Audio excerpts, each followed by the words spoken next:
Assalamualaikum warahmatullahi Di wabarakatuh. sini kami bertiga akan menjelaskan tentang virtual machine. Nah, apa sih itu virtual machine? Tunggu dulu. Kita harus tahu dulu dong tentang sejarah dari virtual machine sendiri. Nah, mesin virtual pada mulanya didefinisikan oleh Bapak Gerard J. Popek dan Bapak Robert P. Gorbert pada tahun 1974 sebagai sebuah duplikat yang efisien dan terisolasi dari suatu mesin asli.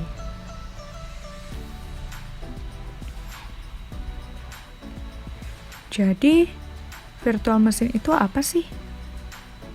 Nah, virtual machine atau VM adalah program perangkat lunak atau sistem operasi yang tidak hanya menunjukkan perilaku komputer yang terpisah, tetapi juga mampu melakukan tugas-tugas seperti menjalankan aplikasi dan program seperti komputer yang terpisah.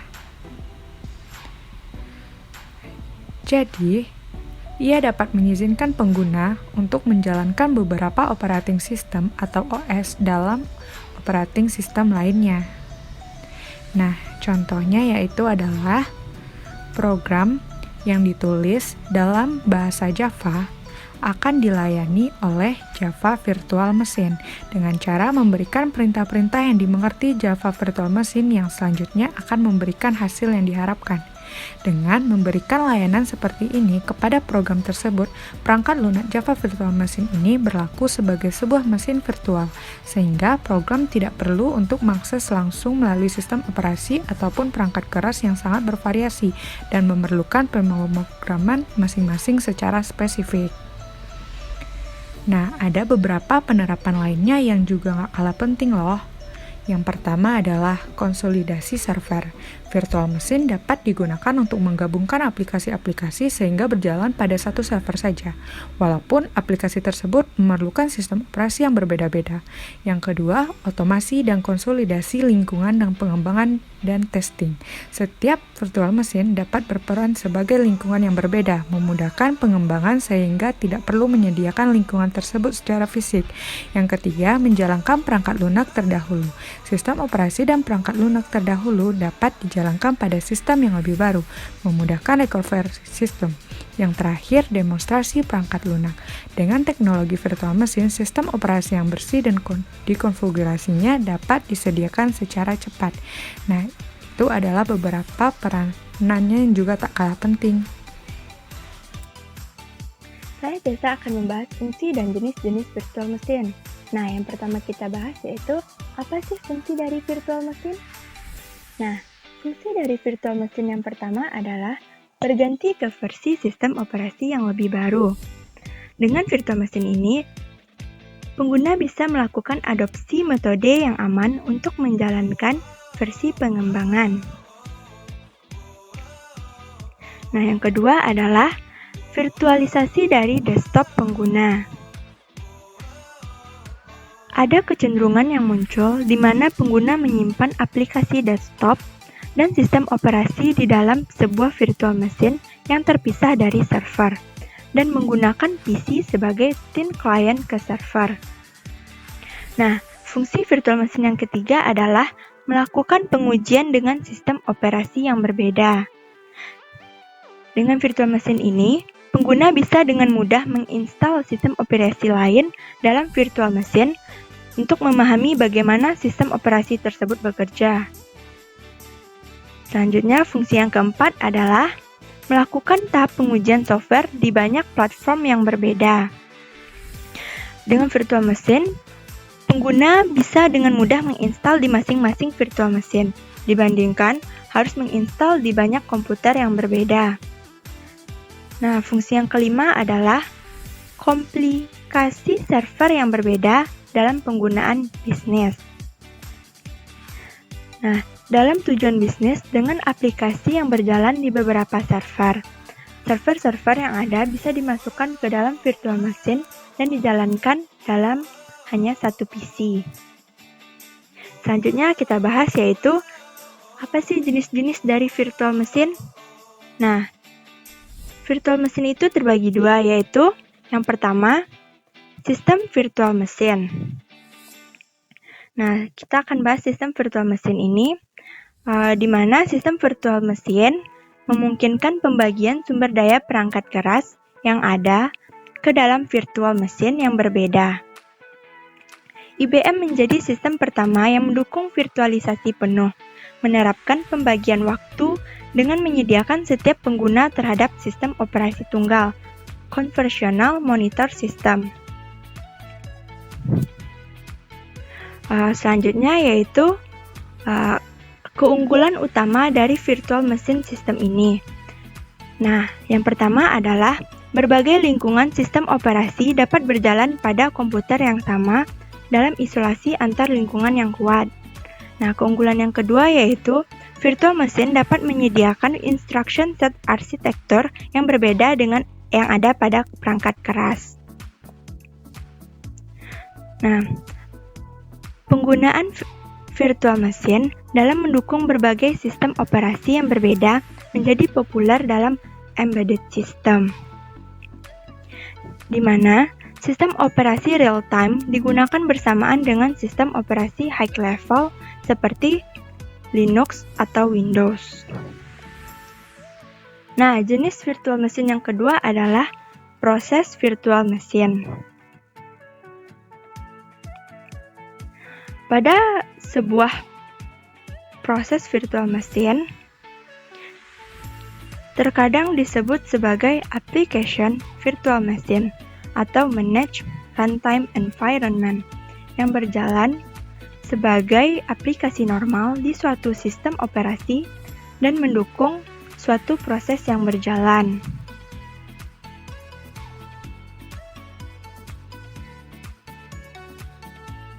Nah, proses virtual machine diimplementasikan dengan menggunakan interpreter kinerja yang cukup sebanding dengan bahasa pemrograman yang dikompilasi yang mampu dicapai menggunakan just-in-time compilation.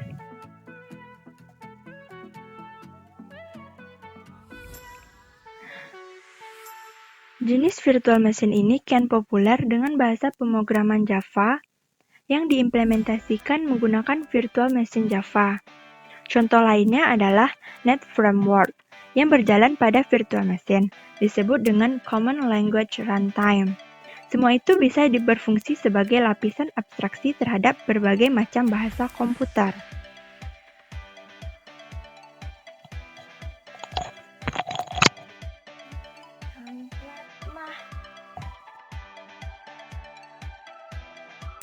Halo, saya Femi Nabila. Nah, setelah mengetahui jenis-jenis virtual machine, lalu bagaimana sih cara kerja virtual machine? Virtual machine akan membuat kumpulan perangkat lunak virtual, mulai dari BIOS, hard disk, memori, dan lain-lain, sehingga kita bisa menjalankan berbagai sistem operasi dari satu komputer saja.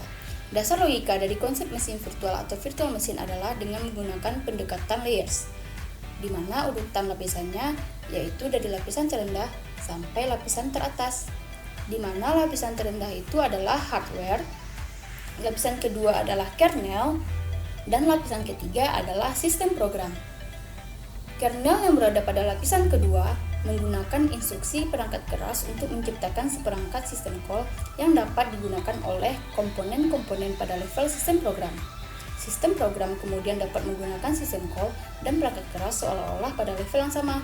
Meski sistem program berada di level yang tertinggi, namun program aplikasi bisa melihat segala sesuatu di bawahnya, seakan-akan mereka adalah bagian dari mesin. Pendekatan dengan layers inilah yang kemudian menjadi kesimpulan logis pada konsep mesin virtual atau virtual machine. Lalu perhatikan gambar berikut. Gambar yang di sebelah kiri merupakan skema dari sebuah komputer yang tidak menggunakan virtual machine. Lapisan paling bawahnya dapat kita lihat terdapat hardware, lalu di atasnya ada kernel, dan yang paling atas ada prosesor. Sedangkan gambar yang di sebelah kanan merupakan skema dari komputer yang menggunakan virtual machine. Dapat kita lihat lapisan paling bawah adalah hardware, lalu di atasnya ada virtual machine implementation, lalu ada virtual machine, lalu ada kernel, dan prosesor. Pada gambar ini tampak seolah-olah virtual machine memiliki prosesornya sendiri, namun itu merupakan bentuk dari kumpulan perangkat virtual yang dibuat oleh virtual machine. Nah, Apa sih kelebihan virtual mesin? Yang pertama yaitu dalam hal keamanan.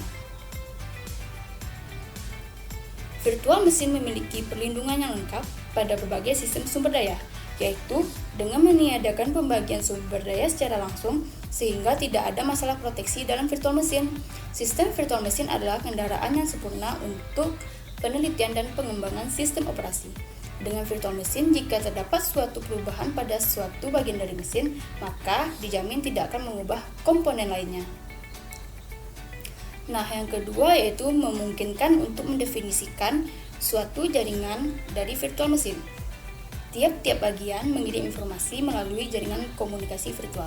Sekali lagi nih, jaringan dimodelkan setelah komunikasi fisik jaringan diimplementasikan pada perangkat lunak. Nah, jika ada kelebihan berarti ada kekurangannya juga dong. Betul sekali. Beberapa kesulitan utama dari konsep virtual mesin diantaranya adalah sistem penyimpanan. Sebagai contoh nih, misalnya kita mempunyai 3 disk drive, namun ingin mendukung 7 virtual mesin.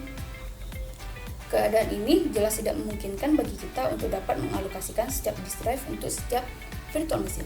Karena perangkat lunak untuk mesin virtual sendiri akan membutuhkan ruang disk secara substansial untuk menyediakan memori virtual dan spooling. Solusinya adalah dengan menyediakan disk virtual atau yang dikenal pula dengan mini disk, di mana ukuran daya penyimpanannya identik dengan ukuran sebenarnya. Dengan demikian, pendekatan virtual mesin juga menyediakan sebuah antarmuka yang identik dengan perangkat keras yang mendasarinya. Yang kedua yaitu pengimplementasinya yang sulit. Meski konsep virtual mesin cukup baik, namun virtual mesin sulit diimplementasikan. Nah, setelah kita membahas cara kerja dari virtual mesin, kelebihan dan kekurangannya, apa saja sih aplikasi virtual mesin yang bisa kita gunakan? Nah, yang pertama yaitu VirtualBox. VirtualBox adalah perangkat lunak virtualisasi yang dapat digunakan untuk mengeksekusi sistem operasi tambahan di dalam sistem operasi utama. Secara sederhananya sih, VirtualBox itu software yang digunakan untuk membuat sebuah mesin komputer virtual di dalam komputer atau laptop. VirtualBox pertama kali dikembangkan oleh perusahaan Jerman yaitu Innotech GmbH pada Februari 2008. Innotech GmbH diakuisisi oleh Sun Microsystems dan menjadi milik Oracle saat pengakuisisian Sun Microsystems. Nah, seperti apa sih tampilan dari Oracle VirtualBox? Nah, seperti ini nih tampilannya. Lalu, bagaimana dengan keuntungan dengan menggunakan VirtualBox? Yang pertama yaitu mudah digunakan. Yang kedua, lebih ringan dibanding aplikasi lain. Yang ketiga nih, yang paling ditunggu, yaitu gratis. Yang keempat yaitu mendukung lebih banyak virtual disk. Yang kelima, VGA dan performa CPU bisa diatur presentasinya. Nah, lalu kerugiannya apa nih? Yang pertama, tidak bisa mengakses perangkat yang membutuhkan koneksi USB dengan sempurna. Yang kedua, beberapa game yang full screen tidak berjalan. Yang ketiga, membutuhkan memori yang besar. Dan Anda harus pandai-pandai nih mengatur resource memori untuk setiap virtual. Low atau kekurangan memori dapat membuat semua virtual mesin yang sedang running menjadi hang atau crash. Yang keempat yaitu fitur drag and drop tidak dapat berfungsi. Selanjutnya contoh aplikasi yang kedua adalah Qemu. Nah, apa sih itu Qemu? Qemu merupakan singkatan dari Quick Emulator. Qemu di sini memiliki fungsi yang sama dengan VMware, yaitu sebagai virtual operating system. Qemu adalah suatu aplikasi di Linux untuk menjalankan emulasi dari suatu operating system, atau sering disebut dengan virtual PC. Kenapa? Karena seakan-akan ada komputer lagi di dalam komputer. Walaupun Qemu ini tidak bisa dikatakan mudah, hal ini berbeda apabila menggunakan VirtualBox atau VMware yang sudah berbasis grafis. Untuk menjalankan program ini, harus memiliki partisi yang besar dan memori yang besar, dikarenakan harus berbagi resource dengan operating system yang menjadi tuan rumah dari Qemu tersebut. Nah, apa sih kelebihan dari Qemu ini? Kelebihannya yang pertama, yaitu mendukung emulating IA32x86PC, x8664, AMD 64PC, MIPS R4000, dan PowerPC arsitektur. Dan kelebihan yang kedua yaitu dukungan untuk arsitektur lain di kedua host dan sistem emulating. Dan yang ketiga adalah peningkatan kecepatan beberapa aplikasi dapat dijalankan dalam mendekati real time. Dan yang keempat, dukungan untuk menjalankan Linux binary untuk platform lainnya. Dan kelebihan yang kelima adalah dapat menyimpan dan mengembalikan keadaan mesin. Nah, apa saja kekurangan dari QEMU ini? Kekurangan dari QEMU ini yang pertama yaitu kekurangan dukungan lengkap untuk Microsoft Windows dan sistem operasi lain host. Dan yang kedua adalah kekurangan lengkap dukungan untuk arsitektur kurang sering digunakan. Nah, kekurangan yang tiga yaitu digunakan pada x86. Itu masih tidak secepat mesin virtual seperti VMware, kecuali menggunakan akselerator QEMU. Dan keempat, lebih sulit untuk menginstal dan digunakan daripada emulator sebanding. Nah, aplikasi yang ketiga untuk virtual mesin yaitu adalah VMware. VMware yang berguna untuk menjalankan banyak sistem operasi di dalam satu perangkat keras, serta menjalankan aplikasi untuk sistem operasi lainnya. Adapun jenis-jenis dari VMware yaitu adalah yang pertama VMware Workstation, yang kedua VMware Player, dan yang ketiga VMware Server. Dan cara kerja dari VMware ini sendiri adalah membuat layer hardware virtual di komputer kita. VMware akan membuat storage virtual, CPU virtual, RAM virtual, DVD-ROM virtual, dan berbagai komponen virtual lainnya.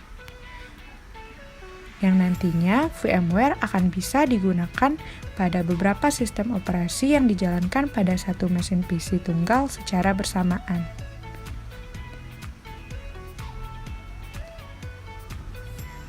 Nah, di area penggunaan sehari-hari, virtualisasi VMware bisa kita manfaatkan untuk menjalankan sistem operasi di dalam sistem operasi. Misalnya, menjalankan Linux di dalam Windows, atau sebaliknya. Nah, setiap aplikasi pasti dong memiliki kelebihan dan kekurangan. Adapun kelebihan VMware yaitu adalah yang pertama, mudah digunakan, yang kedua, untuk keperluan uji program tidak perlu merestart PC untuk beralih sistem operasi, yang ketiga, mengembangkan perangkat lunak multiplatform dengan cepat, dan yang keempat, VMware juga mendukung hardware virtualisasi sehingga lebih tampak menyerupai komputer asli. Nah, kekurangannya yang pertama adalah berat dan lebih lambat daripada aplikasi sejenisnya. Kedua, respon grafis yang sering tersendat. Yang ketiga, tidak open source. Yang keempat, kurang mendapat update secara berkala. Dan yang kelima, tidak mendukung multi monitor pada virtual machine. Dan yang keenam, hanya mendukung single disk image dengan satu tipe yaitu VMDK. Nah, sekian materi yang kami sampaikan. Semoga bermanfaat ya, sahabat.